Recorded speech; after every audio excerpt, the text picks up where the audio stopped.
Alright, so I'd like to start, we're talking about this deck by saying that as an adult who's capable of logical and reasonable discourse, I'm happy to admit when I'm wrong. Early in the season, we played a lot of Domri, and I had concluded that Domri essentially felt like it was a worse Vivien in every deck that we played it in.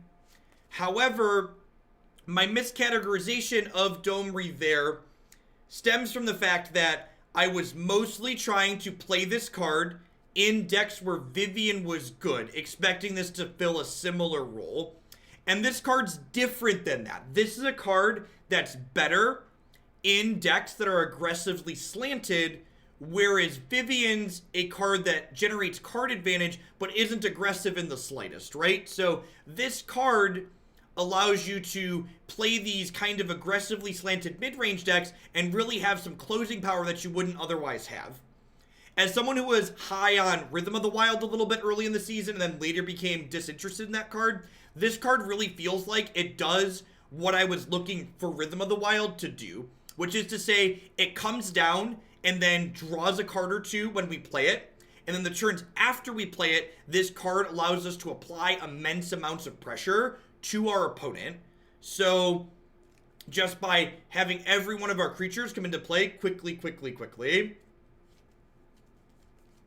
So I like Domri in this deck. One of the things that I do need to talk about, though, is if we look at the stats on this deck, you'll notice there are 34 creatures in the main.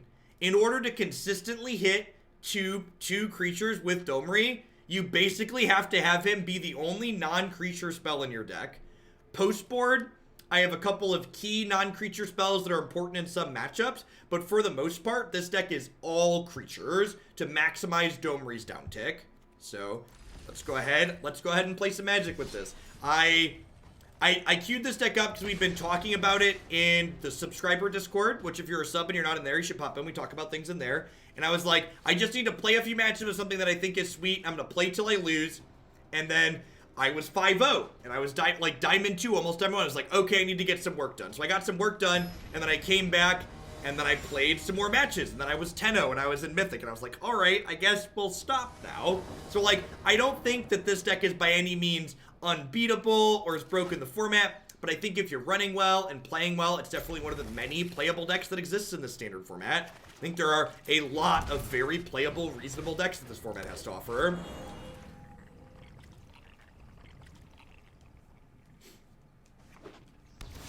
People are asking a lot of questions about different extra cards that we could play. It looks like a lot of the people are asking questions about cards that explicitly have double red in their casting cost.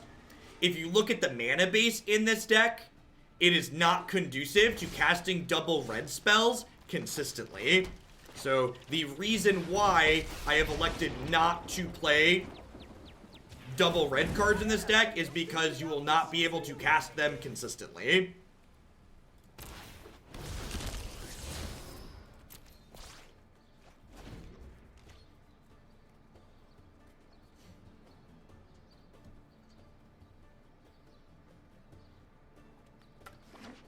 We've had a very explosive start this game, for sure.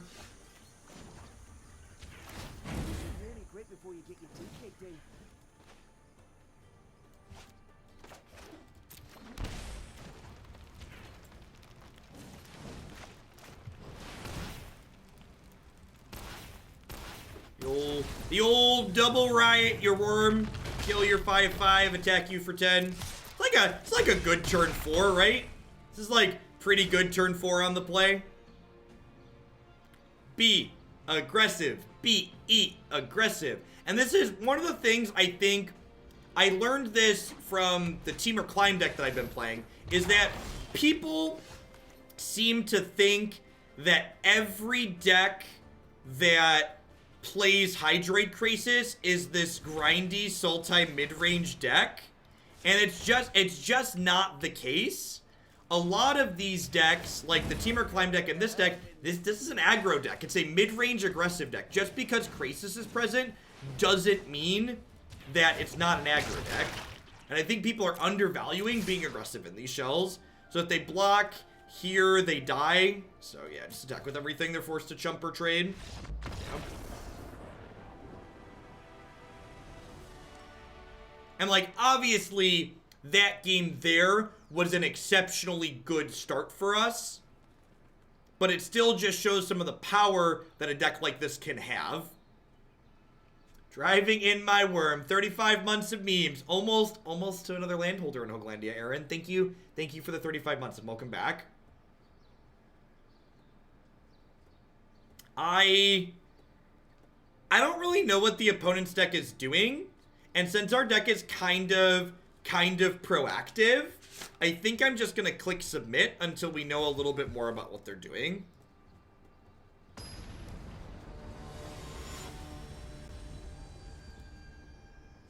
How do you access the Discord? Not a dumb question at all. Details how to get into the subs Discord are here.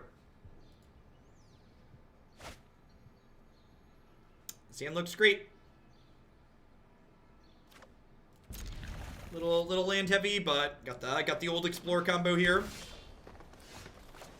Also, for those that didn't catch it, Kraul Harpooner in the late game with Domri giving it haste really packs a punch. It's quite fantastical.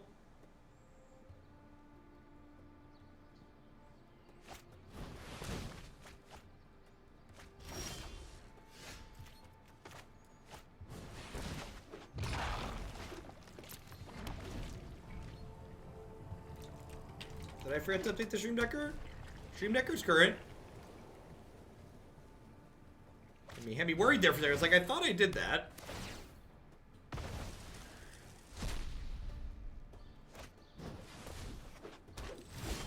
I don't think so. I don't know exactly what my opponent's doing, so I'm not sure if I'm the beatdown in this matchup or if I need to be playing more defensively. So I've taken a conservative line of not shocking to deal extra damage there. Thanks for the 14 months extras. Welcome back, and thanks for keeping me around. We're fine. We don't need a WotC sponsorship. We're sponsored by viewers like you.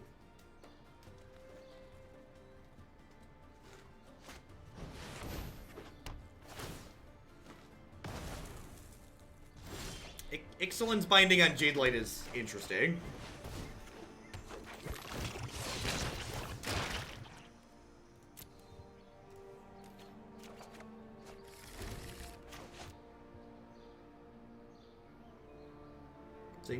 They know about Wurm here. They didn't know about the Guardian, to be fair.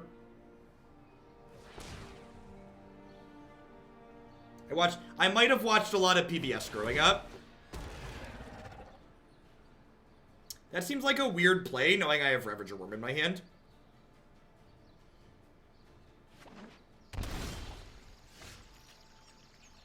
What on God's green earth does shocking there mean? Do they have something that punishes my worm fight? What playable constructed... Do they have like a combat trick here?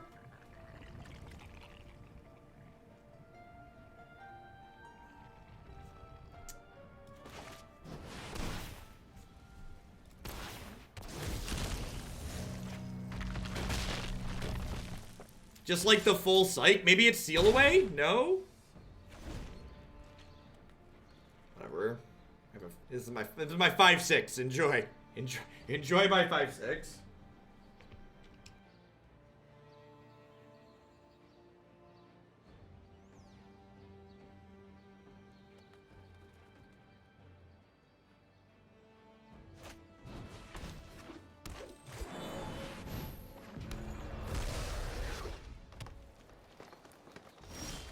Hey, WeMax, thanks for the tier 1 sub. I appreciate that. Welcome. Thanks for keeping me around. I guess I'm just gonna start by attacking for 9. I'd love to see the process and steps you take in order to add 4 Phoenix to this deck. Not just to make the animate worse, but hearing your thoughts on the pros and cons of different builds. I don't think this deck wants Phoenix. Remember, this wasn't a viewer submitted deck. This was a deck that like I put thought into and I built the mana base for. So there isn't a Phoenix in this deck because I don't think Phoenix is good in this deck. I don't think Phoenix adds value to this deck.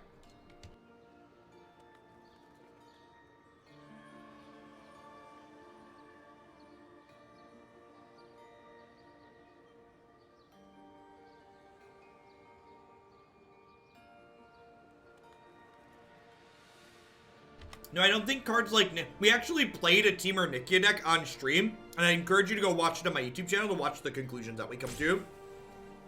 Cards, in general, in Standard, and this is true in this Standard format and most Standard formats in general, threats that need other threats to make them good generally aren't good enough. So a card like Nikia that only makes your already good cards better isn't worth playing most of the time.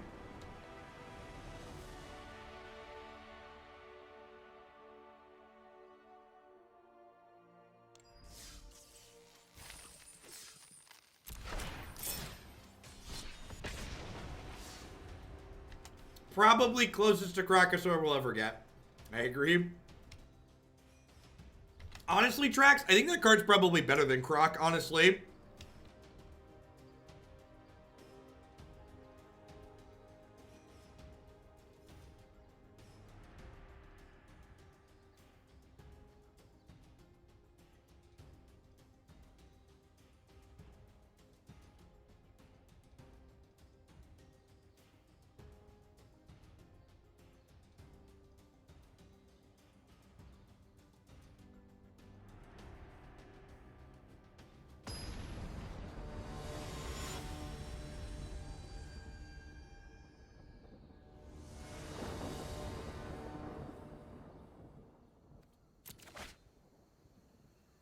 So part of what makes Biomancer's Familiar different to a card like Nikia Mouse is that Biomancer's Familiar is a 2-mana card.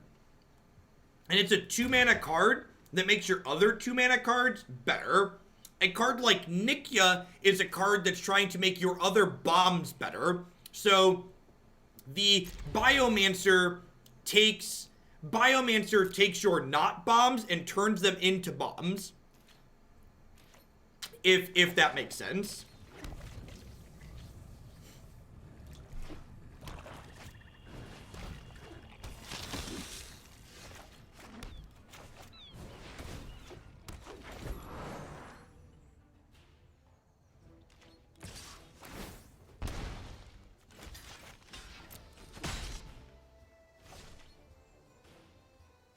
Why, Max? I will try and remember that.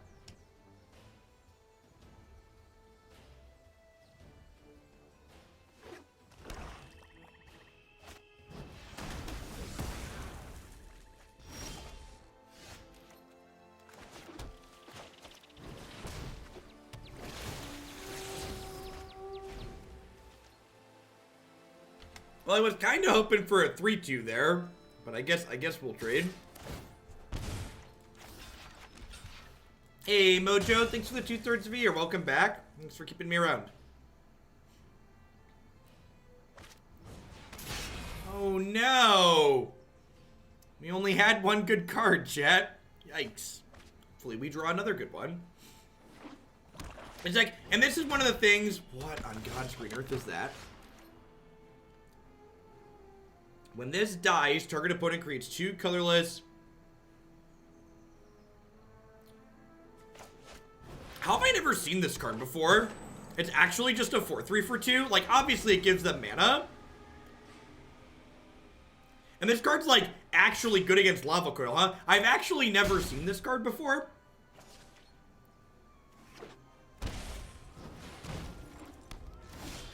Yeah, that's like a pretty reasonable Magic the Gathering card. It is a pirate as well. I can't believe it hasn't come up in my searches before.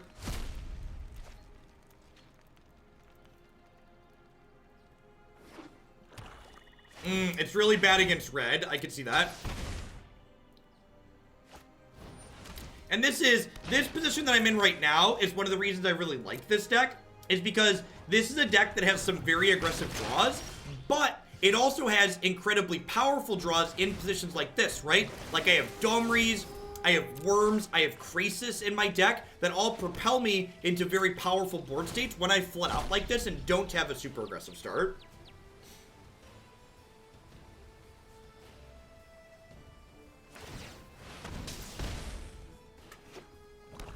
Alright, you got a flyer. This Theater of Horrors is slowly killing us. We're taking 2 a turn now, so really need a Krasis. Or a Domri or a Wurm. Any of those cards we just talked about would be great. Patty Mac, thanks for the tier 1 sub. I appreciate that. Thanks for keeping me employed here. Welcome, welcome. Yeah, Theater Pings plus Kite Sail might actually drag them across the finish line here if we keep flooding. They knew about both the lands in my hand. If you have 2 cards with the same artwork on them and you play the one they didn't see, Arena plays the ones that they know about. And this is such a good example.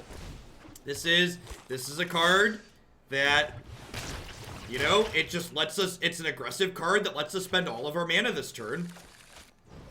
Oh, you know what? I should have waited to activate this other one. I should have waited so that way I could leave this up as a 3/5 blocker. Small mistake on my part there. They have different artwork. Nope, all of my basics are the same.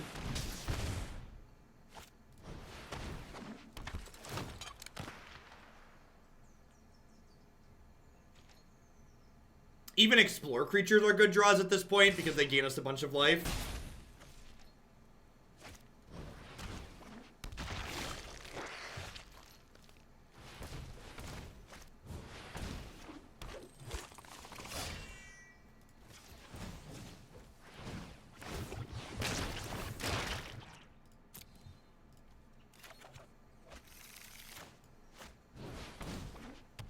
Alright, I start attacking now, right?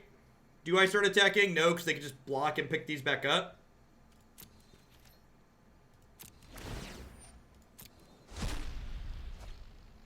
That's a cast down, rough. I assume they're going to kill my Wildgrowth Walker here. Yeah, no Krasis in our, no Krasis or Wurm in our top 20. A little brutal.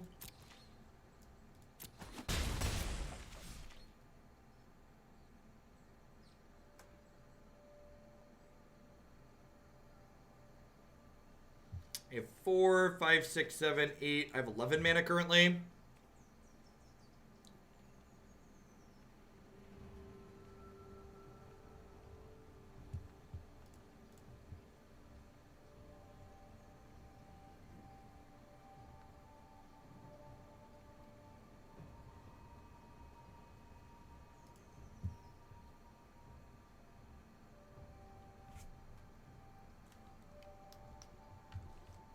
They should cast down my Druid. I don't know.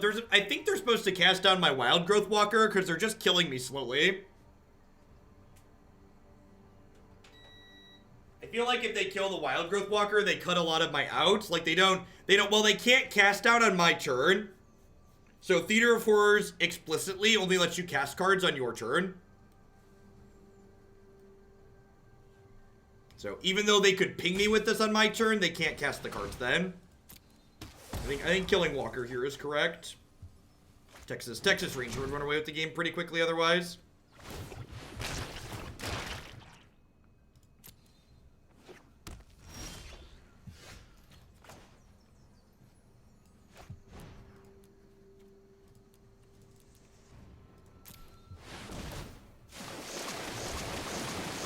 Oh, I tapped my lands wrong. Oh, I tapped my lands wrong. I'm short an elf. That could matter next turn, because I'm going to be down a mana. Just when I thought I was out, they pull me right back in. I should have paid more attention.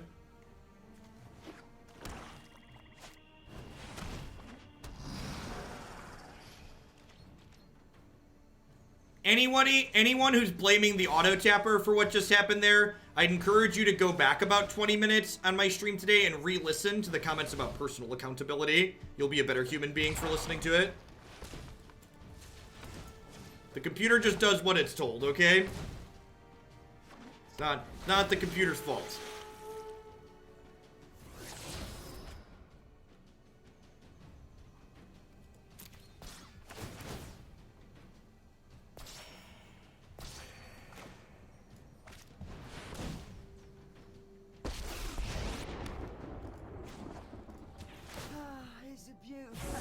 Maybe I'll hang on to these, if that's all right with you.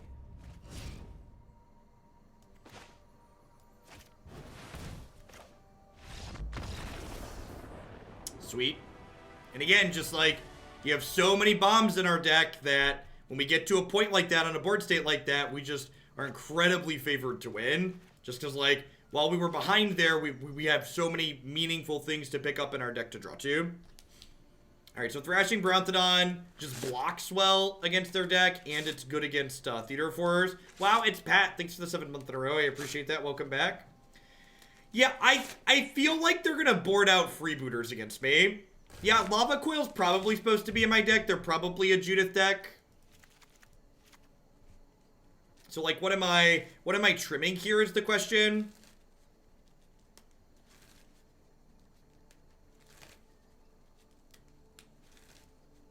They could have spawned, maybe. I don't remember if I played against Sultai. So I played against a bunch of Nexus decks. This deck felt like I was just, I didn't lose a match yesterday. So, like, I was just dumpstering people with Builder's Reclamation. Yeah, I think Domri might be the cut. I think our creature card advantage is better than anything. I have a hard time protecting Domri in some situations. I mean, we kind of have Flame Tongue Kavu. I'm gonna cut an Incubation Druid. Let's do this. I pulled the curve down a little by cutting Domri.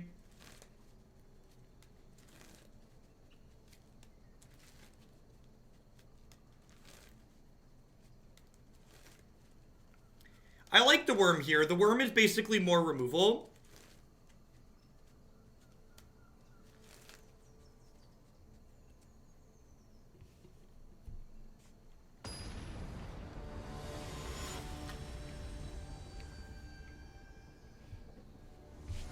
Yeah, I think the mana in Standard's just good enough that you want Hydroid Krasis in the deck, and once you want Hydroid Krasis, you might as well go deep enough to play Frilled Mystic in the board, because Frilled Mystic helps matchups that are otherwise hard.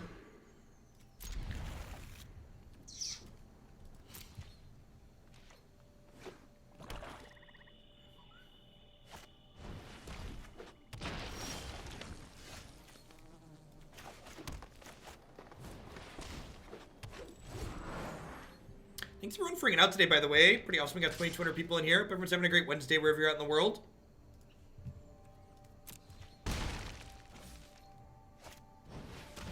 Yeah, I went 10-0 in matches off stream yesterday. I played a bunch of off stream matches and didn't lose a single one.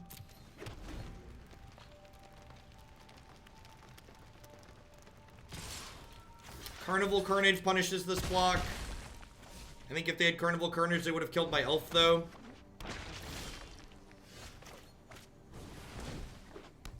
I played this deck. I went 10-0 in matches with this deck. This is not blocking, so I might as well attack.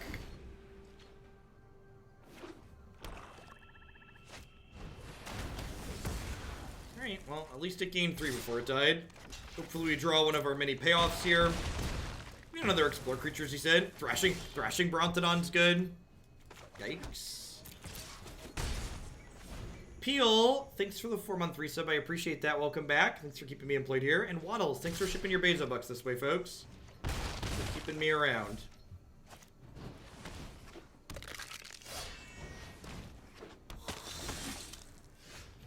Well, it doesn't look like we'll win flooding out 2 games in a row.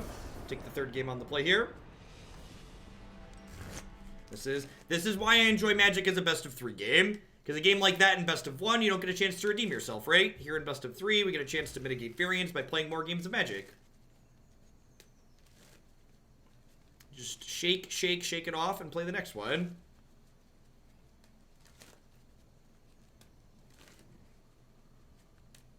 You too, Cabal. Glad you had a safe trip home. Yeah, we also went to 5. They had a removal spell as well. If they hadn't had removal for Walker, Walker would have held down the board for a little while. The Texas Ranger's real good.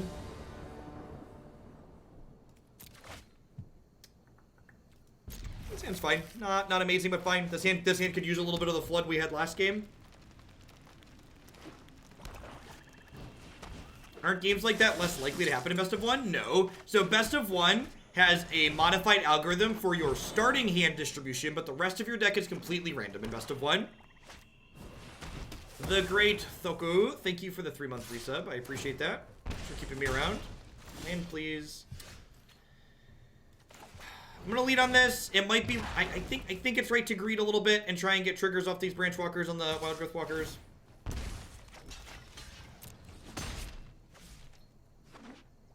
I used my credit card to create efficiency so I can finish building this. Nice. Bye, Felicia. You think preventing 1 damage to myself here is better than dealing 1 damage to them? We are definitely the control deck in this matchup.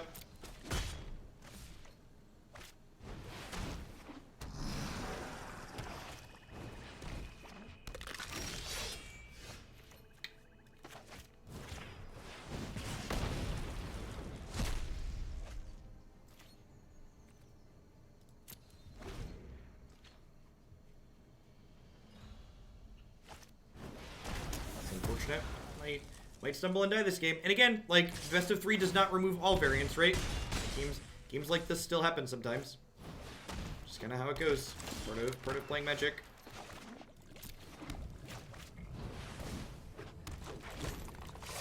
Maybe I'm supposed to play Wildgrowth Walker here.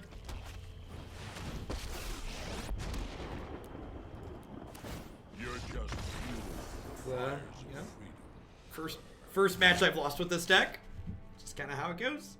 How are you doing, folks? Welcome, welcome, welcome. Good morning, good afternoon, good night to everybody, wherever you're at in the world. Thanks for hanging out here today. My name is Jeff Hoagland. I'm a full-time streamer and content producer here on Twitch. I'm here playing Magic 30, 40, 50 hours a week. If you are someone who enjoys standard best of 3 constructed, this is definitely the channel for you. We play a ton of different decks here, and usually I change every 60 to 90 minutes or so there's lots of variety here.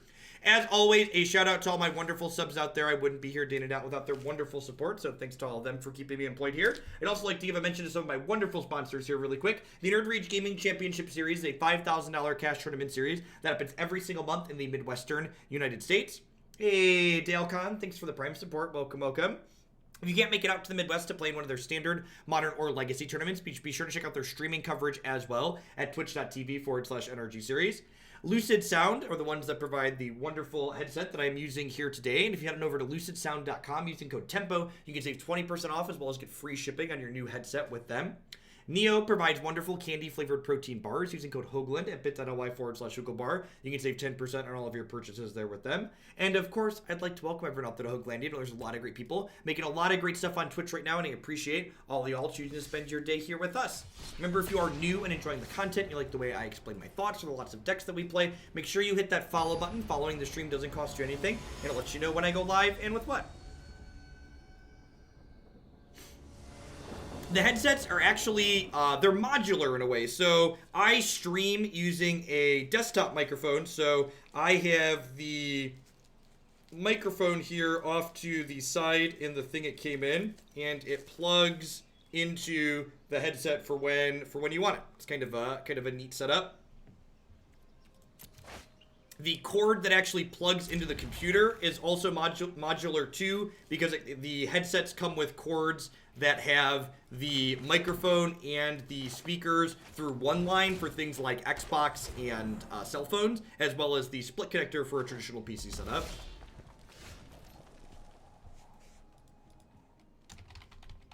They are not wireless, as far as I am aware. I guess I should look. Someone else asked me that earlier. I don't believe they offer a wireless model. The model I have definitely is not wireless. Hey, his Rackness with the Prime support, and Dakalin, thank you. Thanks for shipping your Bezo bucks this month, folks. There's a lot of great people you could send those to. Thanks for sending them here.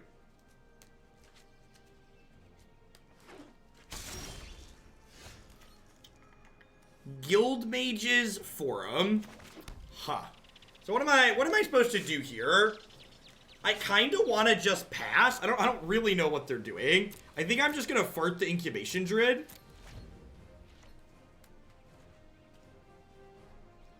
They have a wireless, and I have it. The LG 41X is wireless. Okay, there you go. They do make a wireless one. How long left on the Domri deck? We've only been playing this one for a short time, so a little bit.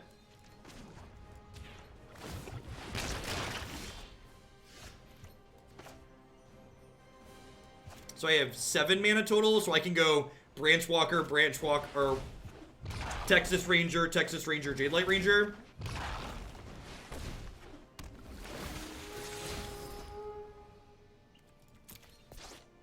How about a gain 12? How does that make you feel? We could have cast card liberated this turn. No big deal. Just ramp it up. Ramp it up. Do.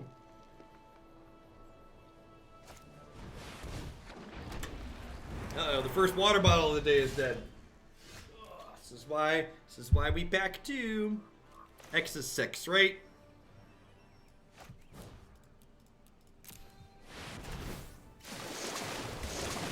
Whew. Whew. This deck's a good time. This deck's a good time. Lordy. Yeah, maybe I'm at a high enough life total that's shocking to make the Krasis a 7/7 was good. I could see that. I could see making this thing a 7/7 be good. Oh, gosh. I can Worm plus Jadelight this turn, right? Yeah, I can. Are we done here? Like, what are we doing with ourselves, opponent? Like, really, if we like take a step back and look, like, what are we? There's a Krasis on top of our deck. Yay, Krasis! What an incredibly close game of Magic. Just what an incredibly close game of Magic the Gathering my opponent and I have played. And like, people often ask me what my favorite style of deck to play is, and it's this style of deck. The decks where you have proactive draws like that, where you're on the play and you run people over, but the deck also has some play to it in the mid to late game through things that generate card advantage for you. Do I want to keep Harpooner here? I definitely want these Lava Coils. I don't know that I want Harpooner too. I think I just want to trade the Harpooners and the Brontodons for Lava Coil. Maybe I do want to keep some Harpooners for killing their dragons, but killing dragon with Harpooner can be a little bit tough because we have to kill a couple other things earlier. I think I'm just going to submit like this. This is 30 creatures. Yeah, this is 30 creatures, so I think that's fine. A little bit less likely to hit 2 with Domri, but still good enough, I think. What prompted this brew was we were playing a Jund deck on stream that had 2 Domri in the main, and Domri kept being really, really good, and we were like, we should try Domri and other all-creature decks. And one of the folks in my subs Discord, Marty Punker, threw this together, and I was like, I wanted something to smash with yesterday, and this was a great choice to smash with.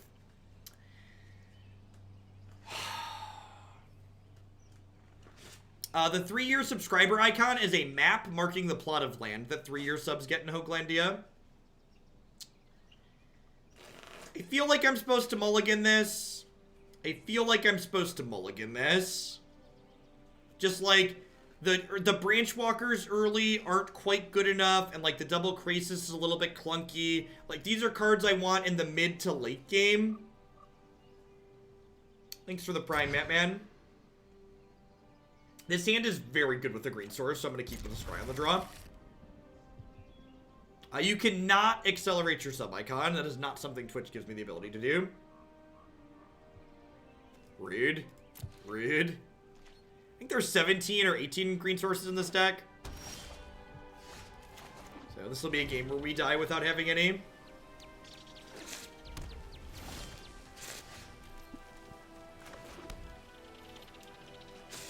Were any of your 10-0 wins against Mono Blue? 1, I think? I don't remember.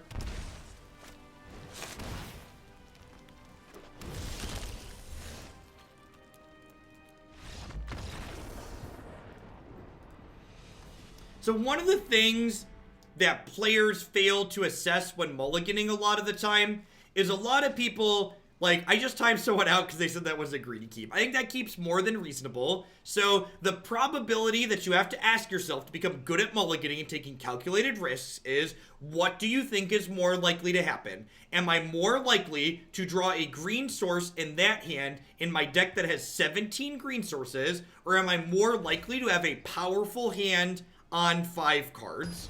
And I think the probability of drawing a green source on the draw with a scry with that hand is much higher than me winning from 5 starting cards. Just because your probability play doesn't pay off doesn't mean it was wrong. And maybe that decision is wrong, but if you come at me with just you're wrong and don't come at me with the math or talking about the probability behind it, you're just being rude, and you're not welcome here if you're just being rude. The upcoming London Mulligan sounds fantastic, and I'm very much looking forward to it. The highest drop-off in win percentage is from 6 cards to 5 as well. Yep, I believe that.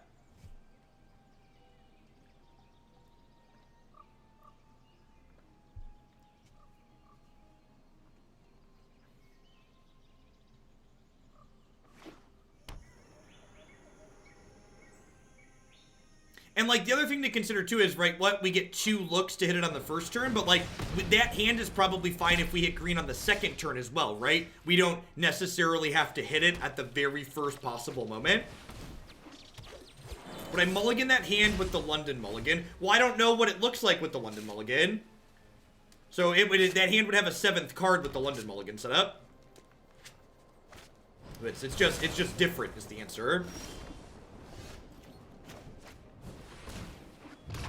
Hopefully we draw a land next turn, and then we get to go Texas Ranger into Branchwalker.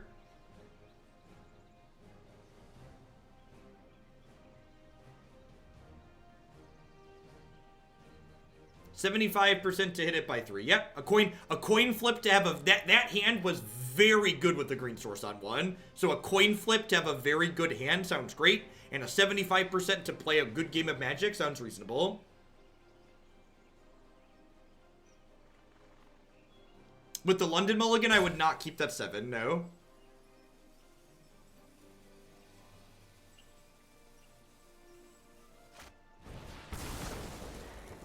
Interesting. That's aggressive. So, I think I'm going to get greedy here since I drew the land for the turn. If I missed on my land drop, I think I jammed the Branchwalker. But because I hit the land naturally, I'm going to hold on this Branchwalker for a turn and get the other Texas Ranger down before we start doing stuff.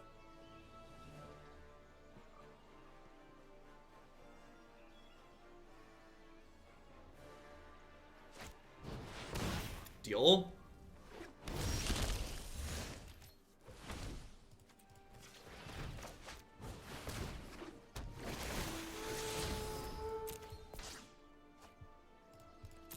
So that was not the land we were hoping for. But I guess at the same time, I really don't want a Lava Coil to Graul Spellbreaker, right? Huh? I probably want to save that for a Phoenix. Really would love to draw Jadelight Ranger here for the turn. Incubation Druid, sure.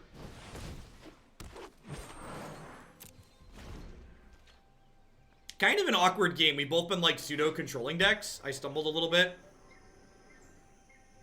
If we get a land next turn, we can fart Incubation Druid into getting more of our mana off the ground. Although I guess if I draw a land next turn, I can play and activate Growth Chamber Guardian. No blocks here is easy. I wonder if they're going to have a Phoenix to play. If they play Phoenix, we can coil the Phoenix plus play Growth Chamber Guardian, attack them for 5. No Hide Ferox. That's a yikes. Woof. Huh. That's a big in. I think I'm just supposed to do this now. I feel a little bit bad if they play a Phoenix, but I kind of feel like I'm obligated to just use my mana this turn.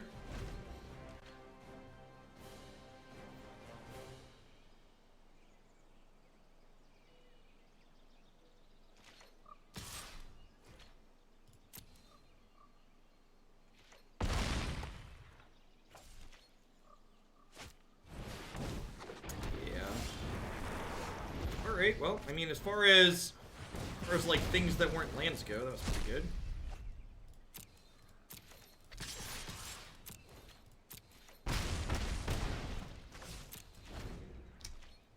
I would like the record to reflect that probably wasn't even our best draw. Like if we hit a what's it called there, a Jadelight Ranger, we'd have been much better off.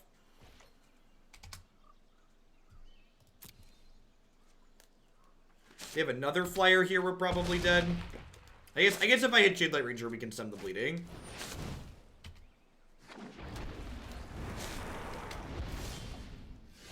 Yeah, I just don't think that's going to do it.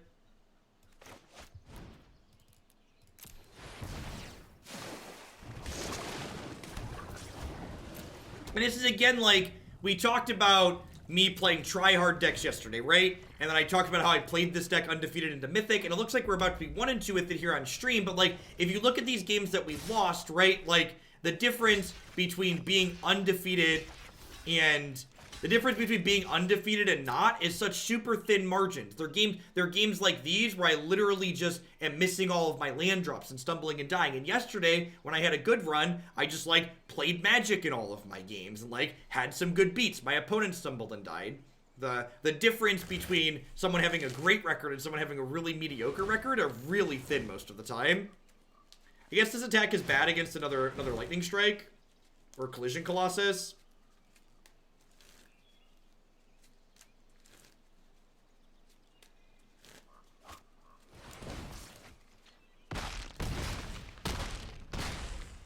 Yep. Maybe I should have thrown Hydroid Krasis on here too, just to play around that. I don't think that's strictly true. Like, if I'd have blocked with this here too and then hit Lava Coil, we might have maybe been in that game.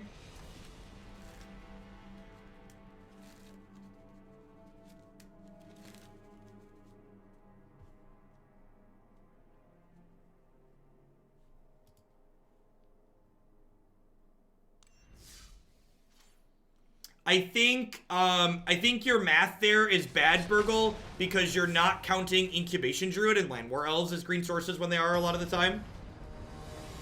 Slice Tie, thanks for the Prime support, and V-Ball, thanks for the 5th month in a row, checking in. We also, all of the numbers on the mana math get muddled too, because the various Explore creatures let us see more cards every game, right? Like, even just seeing 1 or 2 more cards, like try and find our colors, is a big deal.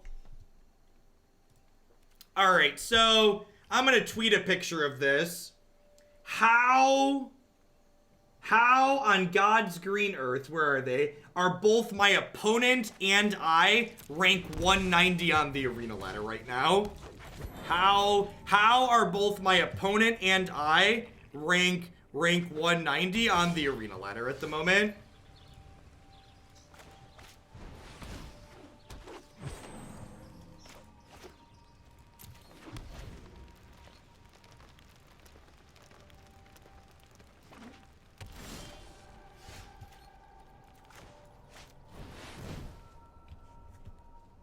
Am I about to get spell pierced? Mother. These stupid spell pierces in this gate stacks have been just like so tilting. The stupid spell pierces in these gate stacks have been so tilting.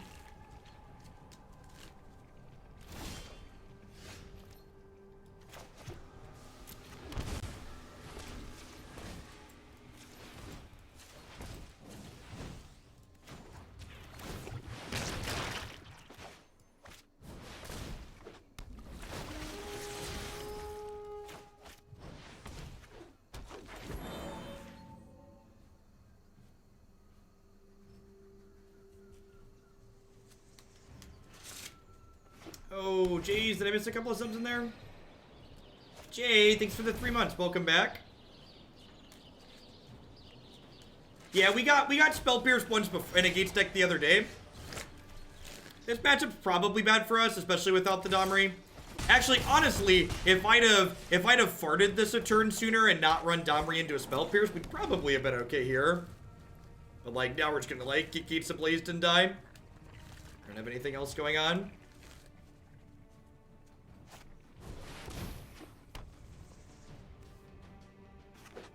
Man, is this the first Wilderness Reclamation we played against today?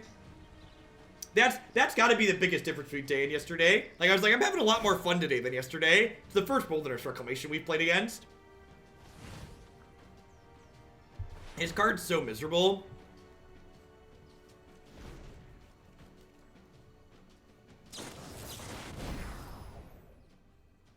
So, someone else said, while this is happening, my opponent's still playing. It just doesn't update on my screen until I click done.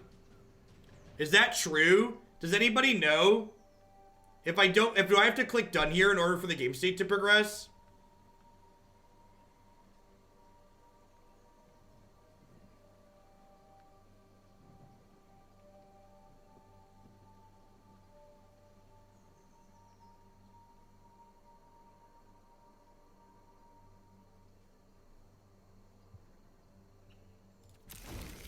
No, they can't do anything. It just sits there. That, honestly, that's the worst part. That's the worst part about the Nexus deck, is like the fact that their combo is masturbatory and they sit there and like stroke themselves off in front of you, but you have to sit there and like keep clicking OK. There's no auto pass feature. You can't just be like, okay, I'm gonna go over there and do my stuff and like I'll come back and check in on you in a little bit. But just like you have to sit here and be like, yeah, okay, next. Yeah, okay, next. Yeah, okay, next. It's like it's the worst part about it. I can't like run to the fridge and get a snack. Like every time they cast a spell, you have to be like, yeah, bro, you got it.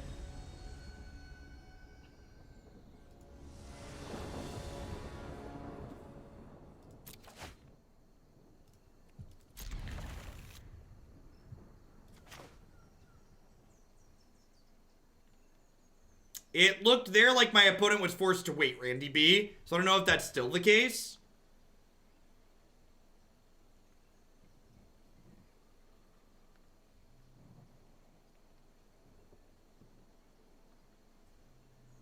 Really? The animations are queued up? Is that confirmed anywhere by an arena developer? Does anybody know? Is that confirmed and not just hearsay?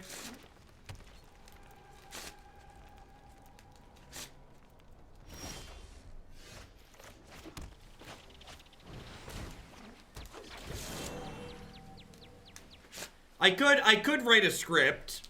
You're not wrong. I could definitely write a script to have it keep hitting it.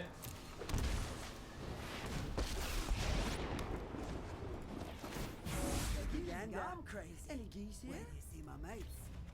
You think I'm crazy? Wait till you see my mates. And one of the nice things about Domri too, in addition to like hitting us cards like this, they have shock in their deck. He's a ramp spell too, right? So like we've double ramped on the play, which is like pretty good. Yeah, I told you the sub atrophy was going to be extreme. A little pick me up before the real fun begins.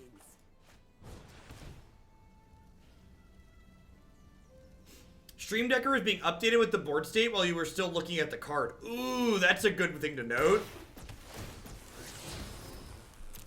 That is a super good thing to note. Oh.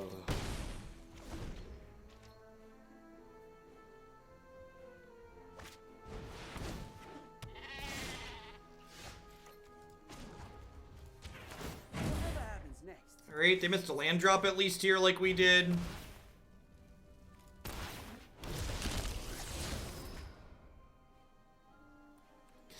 I guess I keep putting this on top.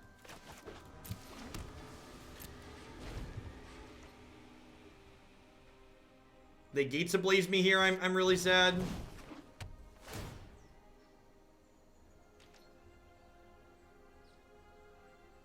I would like to double block.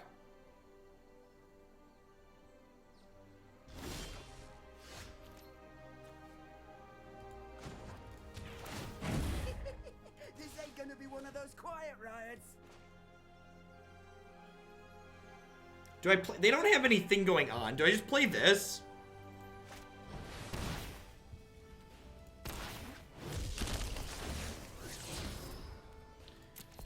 Oh, perfect. Perfect.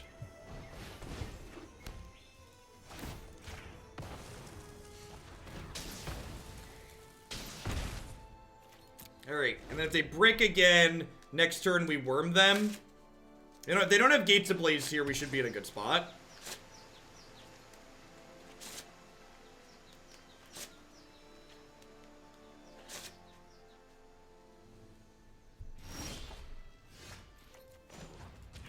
A little pick me up before the real fun begins.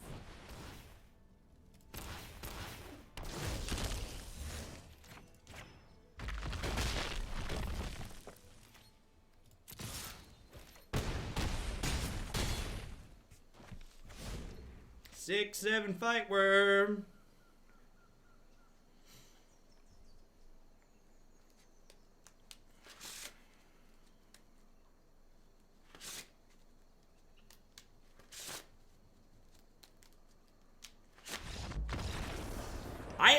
say, the worm showed the wrong stats for a half second there, and I'm not sure why. No idea what would cause that.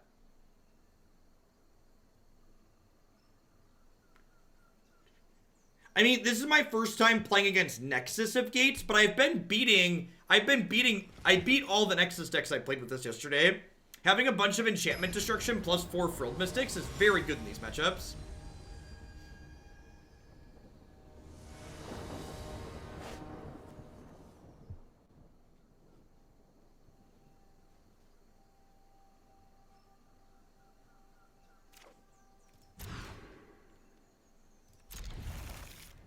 Perfect. I'll be on the draw every game if my top card is always Llanowar Elves. If my top card is Llanowar Elves, I will always be on the draw. Yeah, but most of them were Nexus decks in the games. I think like 6 of them were Nexus decks or something silly like that. It's close to half at least.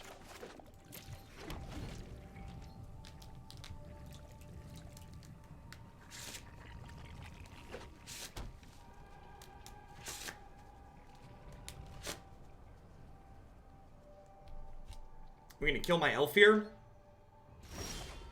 I think I play around Spell Pierce, right? I think I'm gonna shock this in and attack for 2 and pass. Just gonna Frilled Mystic whatever their play is this turn. Allow me to shout Frilled Mystic from the rooftops. Things that I have in my hand. The Ziggs! Thank you for the 12 months of support. I knight thee, Defender of the Realm. Go forth and protect us from Twitch chat.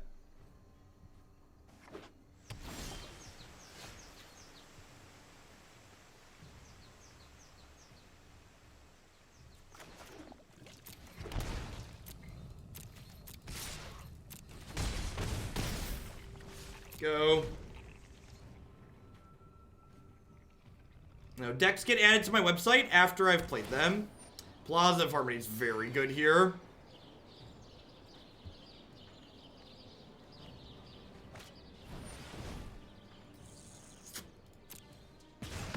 Maybe I'm supposed to fight over this. It's very possible I'm supposed to fight over that.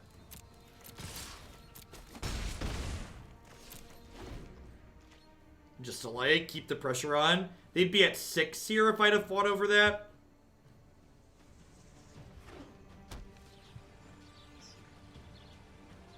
Yeah, I agree. Like, fighting over it and getting gates ablazed feels real bad. Would feel real bad.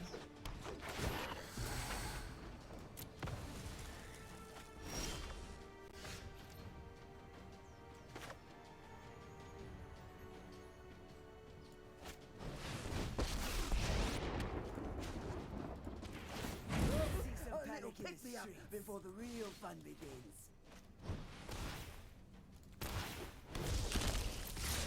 Alright, don't combo kill me, please. Thank you.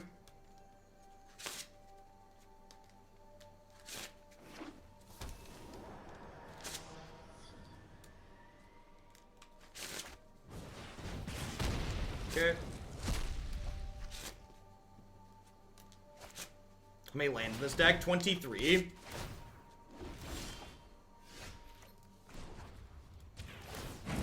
Power can go a long way.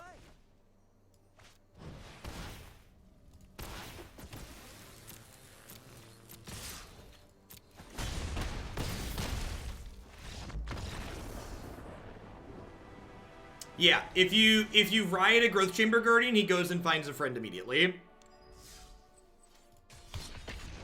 Alright, we maintain our have beat every time I've played Nexus of whatever with this deck. Like I said, the Frilled Mystic. Hopefully there were a lot of people asking about Frilled Mystic in the sideboard, and hopefully getting to see that match play out there kind of shows why Frilled Mystic is important. Like, Frilled Mystic is very good even when it's obvious you have it, they can't play around it. Yeah, Domri's just very impressive in this deck. Like I said, my early in the season evaluations of Domri were wrong because I was trying to force him into decks where Vivian was good, when in reality, I should have been putting him into his own shell. The win rate is irrelevant. The biggest thing you need to understand to get better at Magic is stop focusing on your win rate. Start caring about the why. Start caring about the, well, why did this happen? Just saying, hey, did we win or did we lose? That doesn't tell you the whole story. It's not binary. It's not black and white like that. There's so many important details that go into every game, much less match of Magic.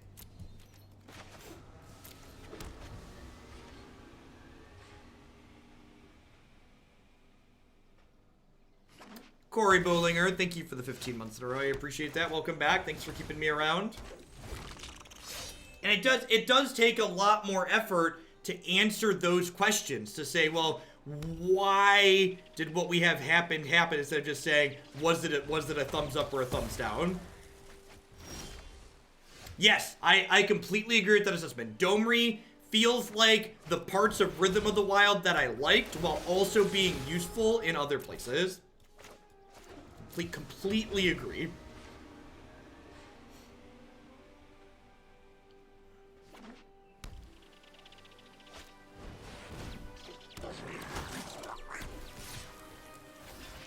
Interesting. Some kind of Grixis aggro deck.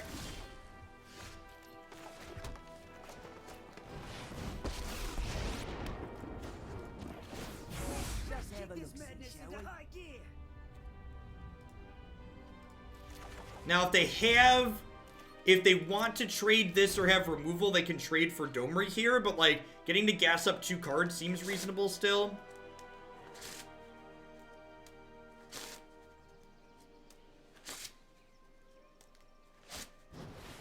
Yep.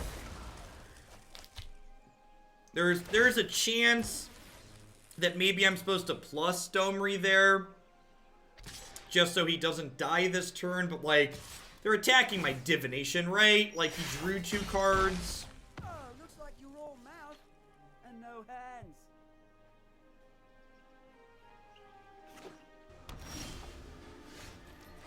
Two more shots at a green source here. Perfect. Just Incubation Druid, right? Let's play that out so we can worm them next turn. Yeah, it's a divination that explicitly drew me 2 creatures, right? Like 2 pieces of action.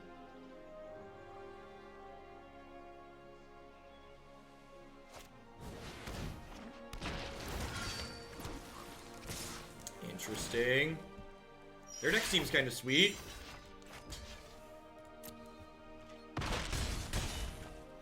We haven't really played Domri in many shells. We played him in a Jund deck once, and that's really all we've tried him in.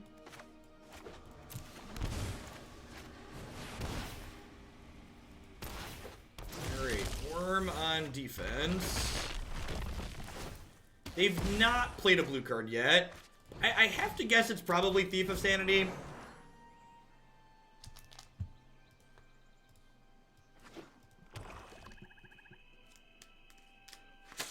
For people that are new in chat, I just timed someone out for insulting my opponent's deck. Don't do that. You're someone that needs to put other people down to make you feel good about yourself. I'd encourage you to do a little bit of self-reflection and change that.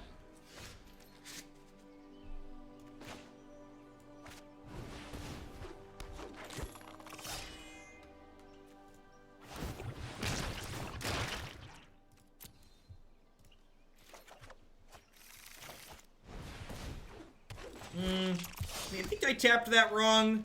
I think I'm supposed to leave the elf up and tap this so I can chump with the 1/1 this turn, potentially. We're pretty far behind at the moment. Need something like another Worm or a Hydroid Krasis to pull us back into the game, most likely. My opponent's only diamond, just for accuracy's sake. That's still a pretty reasonable rank. And again, like, their rank has nothing to do with their deck, too. Like, my opponent could be bronze 1 and I'd tell you don't talk shit about their deck.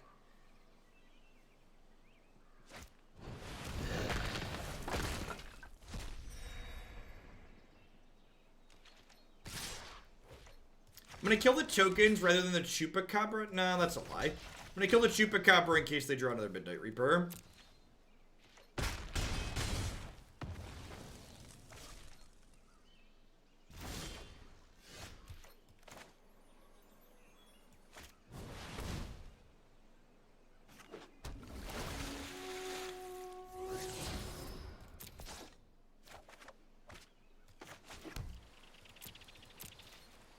allowed to say their deck's bad. I only play bad decks myself. Stop it. Get out of here.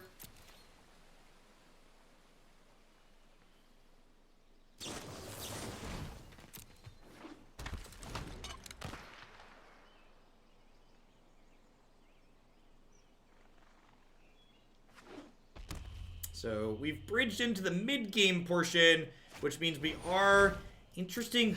I wonder if they're missing the fact that I can adapt this. I wonder if they're missing the fact that I can adapt this. I'm going to trade here. I'm actually going to chump with this elf just because I don't want... I wonder if they have a shock, maybe? I don't want them to, I don't want them to, like, kill me with, like, a Carnival Carnage or something like that. Graces, please. Yeah, looks like we were good on our guess of Thief of Sanity here. Yeah, well played.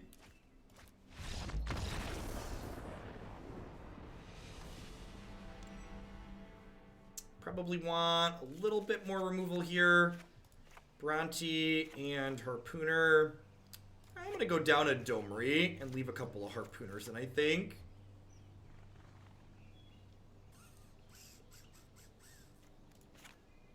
Let's do this.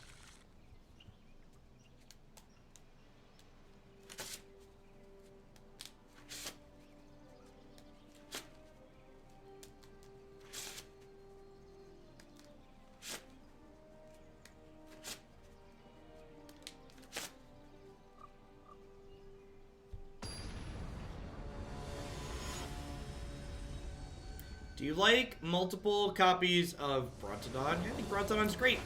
I think Brontodon has a meaningful impact in a number of games where you want to destroy artifacts and enchantments. I also think the 3/4 body is very relevant against both White Weenie and Red Aggro. The 4 copies of it in the 75 are worth their slots.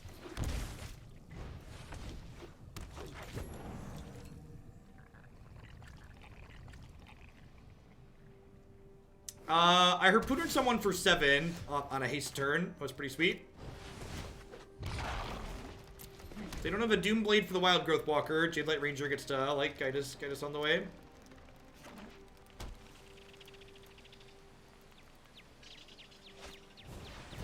And they have that, so I think, I'm just gonna Domri down tick here. Find some friends. Fantastic. Creature Divination, pretty okay.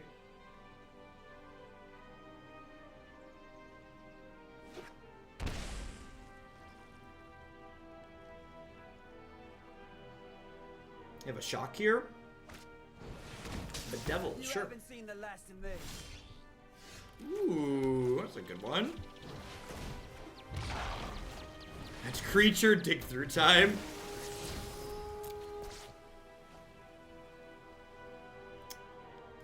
I think I keep that. Like, their deck's interesting, right? Like, they have a lot of interaction in it, but I think they're aggressive enough that keeping another Wildgrowth Walker here makes sense. With the Jadelight in my hand. If they play like a Thought Erasure here, I'm pretty sad I kept Wildgrowth Walker on top. Only Phoenix, that's fine.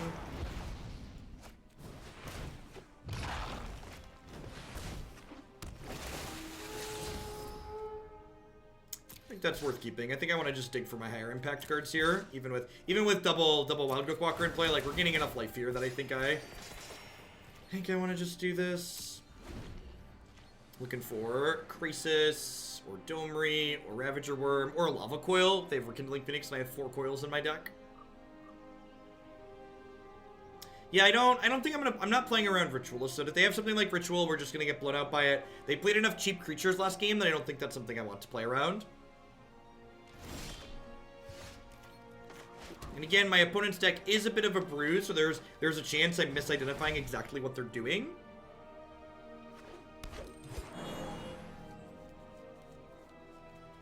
I enjoy watching you play multiple decks today. Help me learn different lines. Well, thanks for keeping me around, Slice Tie. I appreciate you shipping your Twitch Prime this way again. So, I could Harpooner their Phoenix and then attack them for 5, 13, 16, 17. It's pretty bad if they have, like, Dire Fleet Poisoner, right? I'm just gonna go ahead and pass.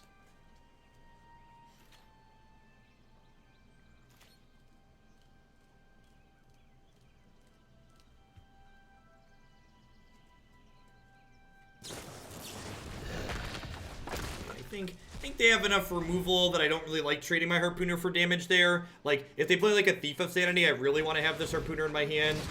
Would love for my Harpooner to kill that. Oh, wait, right, that's how that works. I knew that was gonna happen. I knew that was gonna happen.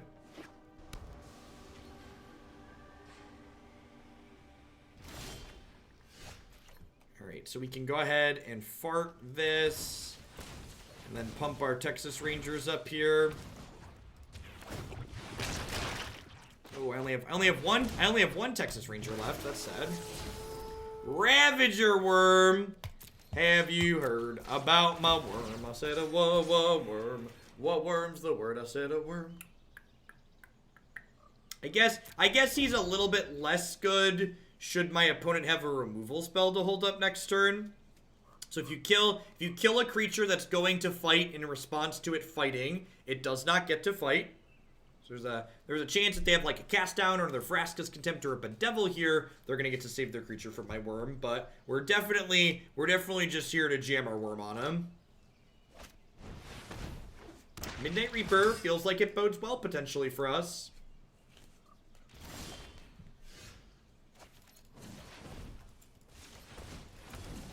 Alright, do you have a Cast Down? They played a lot of removal spells so far. Uh-oh, there's a pause. That doesn't bode well for our hero. I'm gonna give this haste. Attempt to fight Nikki B.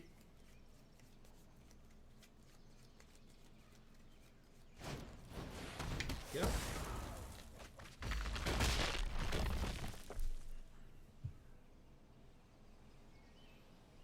I just don't have good attacks into this Phoenix here. Just no Lava Coils in sight, no Hydroid Krasis in sight for us. If we draw Krasis, it's for so much.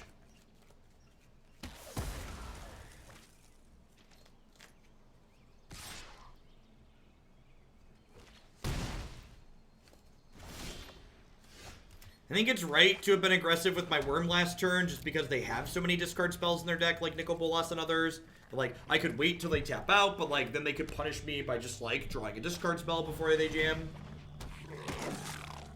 Yeah, Phoenix plus Reaper is also good. Agreed. Oh, yikes. They draw a land next turn, they get to flip Nicol Bolas. It's a pretty big deal. So really just need to draw Hydroid Krasis here. Try and pull us back into the game with a little bit of card advantage. That is a Lava Coil. I think I just have to kill Nicol Bolas here, huh? No, that's not what Modern's about, Cardinal. Modern's not a format about playing grindy interactive games. It's a format about dumpstering your opponent with something that's really busted and really efficient. So, the easiest way to tell if something's good in Modern is ask yourself, is this card about brutal efficiency? If the answer is no, then it's probably not good in Modern. 21 cards into our deck without our best card. Hey, look at that. We found something to do with our mana.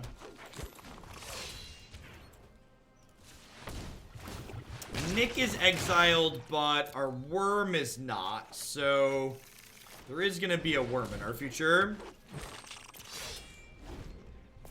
An updated green-black elves list anytime soon. All of the deck lists on my website are updated.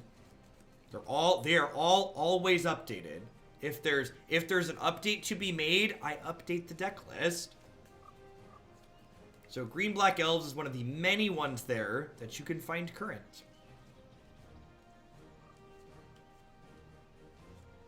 Yeah, definitely, Iratna. Will do. Domri in the graveyard probably isn't very good in my opponent's deck just because they likely don't have anywhere near as many creatures as we do. So that's different. Playing the deck list and updating it are different. There's no updates to me. Will I be playing it again sometime soon? All the decks I play just come out of the queue. Draven, you've been here a while. You know the drill.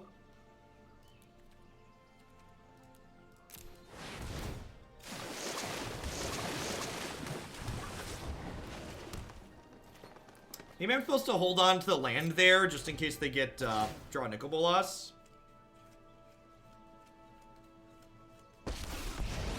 Wow, they got Domri and not the Worm. I think that's good for us, especially with our Krasis in play. Those go here, those go there. Wow, the animation on Domri's sick. I hadn't seen that before. Yeah, Domri does not seem good for them.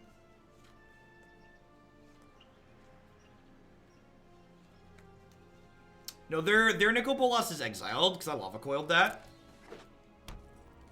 Honestly, they're probably lucky they found one creature.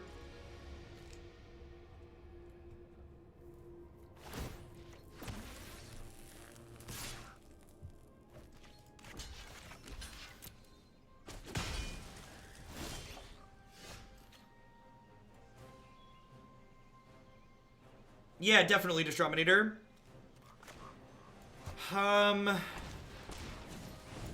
Is it greedy to Domri down tick first here? I'm gonna do it anyways. And then next turn I can play this with haste. Ha, you call it anarchy. For me, it's just another day.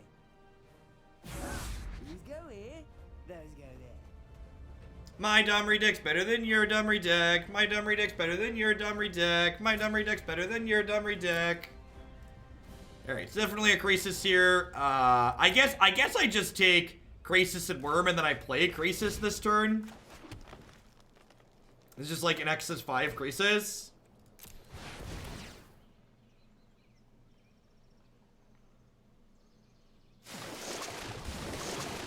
And like, next turn I plus the Domri and give this one haste.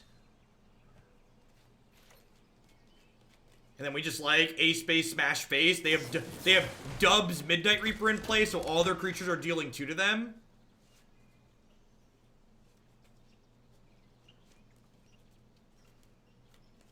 I don't even need the Lava Coils, right? We just like attack all, you figure it out.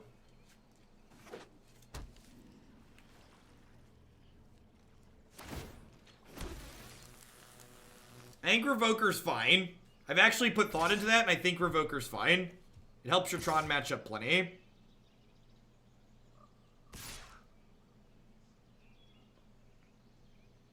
Oh, they're trying to draw some cards here. That's interesting. Okay, huh. Well, I'm just gonna not kill any of their stuff, and then I'm gonna kill them on the backswing. I'll block the token and then deal. Domri's dead. We'll Lava Coil 2 of their things and then play Ravager Wurm and attack with everything. You'll see. Pentreon gifted a tier 3 sub to Kaluthu. Thank you very much for your very generous gift. I hope you're having a good Wednesday wherever you're at.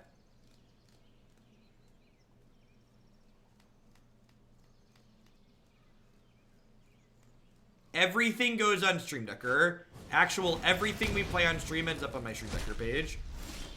There's like super dead to double removal, right?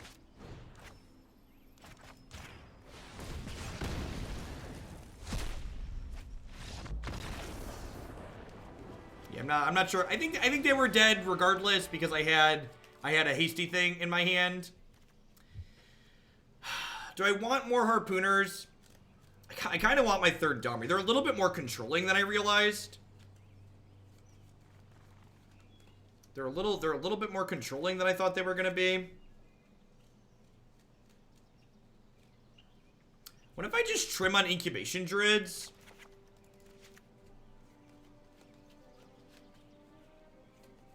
No, this is not a counterspell matchup. The opponent plays way too much to the board to bring in counterspells in this matchup.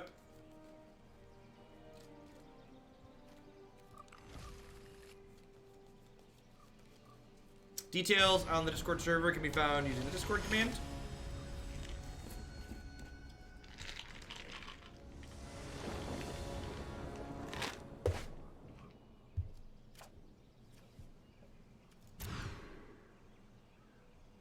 Sure.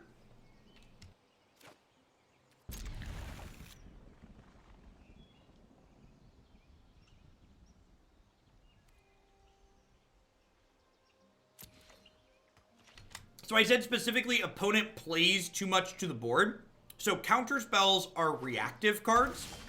And especially with us being on the draw this game, there is an incredibly high probability chance that my opponent is going to get lots of creatures into play before I have the opportunity to hold up a reactive card like Frilled Mystic. That means if my opponent has a bunch of things in play, waiting and holding up a counterspell is generally not a good place to be in life. So I'd much rather wait and have card excuse me. I'd much rather have more cards in my deck that play to the board rather than cards that are hoping to be reactive, basically. If they play Nicol Bolas next turn, I'm in a little bit of trouble. I have to make a tough choice. Probably bin this. Maybe I'm supposed to keep the Branchwalker there.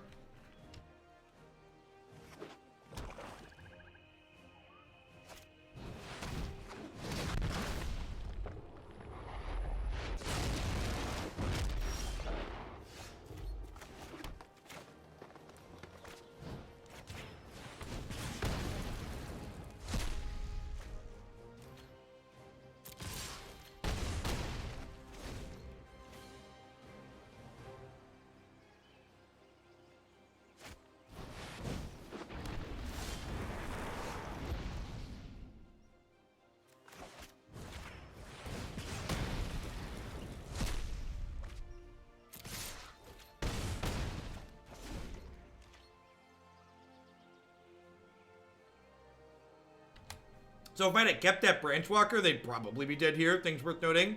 Hello Ford, thanks for the tier 1 sub. I appreciate that. Welcome. Hope you're having a good Wednesday wherever you're at.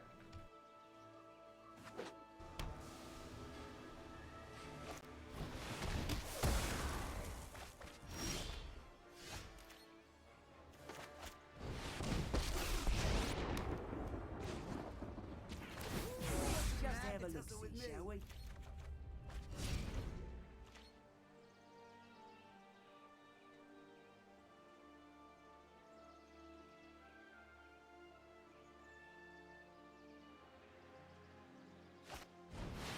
Yeah, Soot definitely caught me a little bit off guard there. Was not expecting that. Water, no fire, no steam.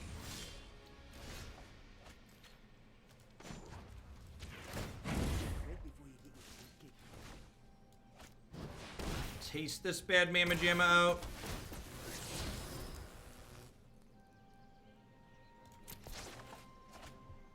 Perfect. Fire and fury. Why not play the elf to have more mana next turn? That's a good question. So I elected not to play the elf last turn because I wanted to draw cards off my Domri before my opponent had a chance to be Devil or Vraska's Contempt it. So in the event that my opponent was going to untap and kill my Planeswalker there, I wanted to make sure it had generated some card advantage. That way my opponent was trading a card for something that had already drawn me cards. I think I'm actually binning Krasis here.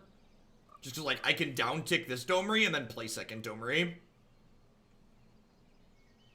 Or play second Domri in the event that they kill this one. Any skirmish you can walk away from, right?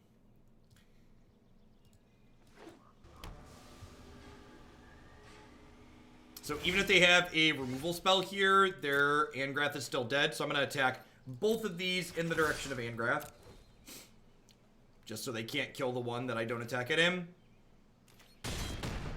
I'll have you. I'm going to shock this in because my health total is high and I'd prefer not to get spell pierced.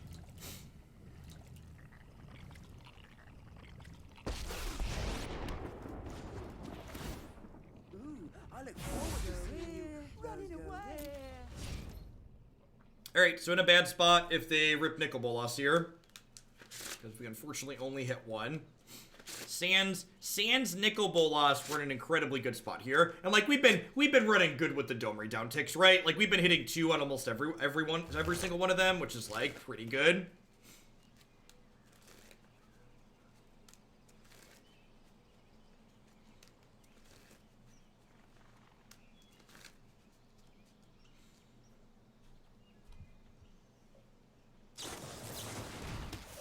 That had the removal spell. Glad we overcommitted there a little bit.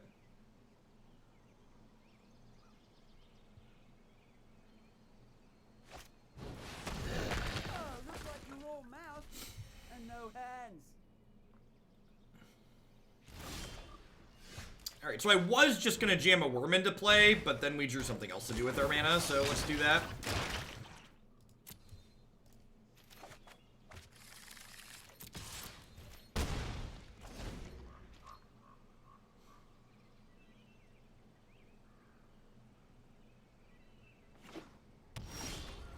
Yeah, Domri's very interesting. I'm just gonna play this with haste so that way we're not dead to a single removal spell. They have to have exactly Vraska's Contempt here or they're dead.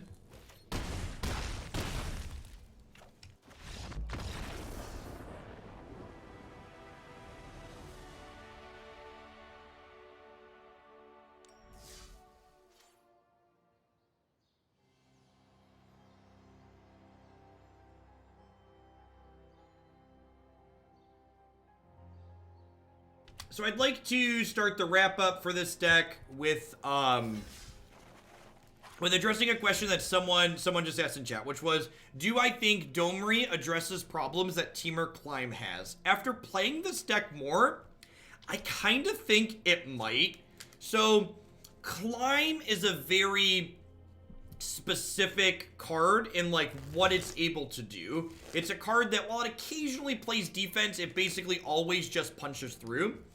Domri's a card that allows us to be aggressive with his plus on occasion when we want to, while also being a source of card advantage, which is really nice. It's kind of like a Climb Incubation split card in a way. The one matchup I haven't played, I think I played it once yesterday, I don't remember for sure. The one matchup I would definitely want to play with this deck to know for sure how hard it is the mono blue matchup. The mono blue matchup is very reasonable for Climb, and I could definitely see the changes in this deck making that matchup harder.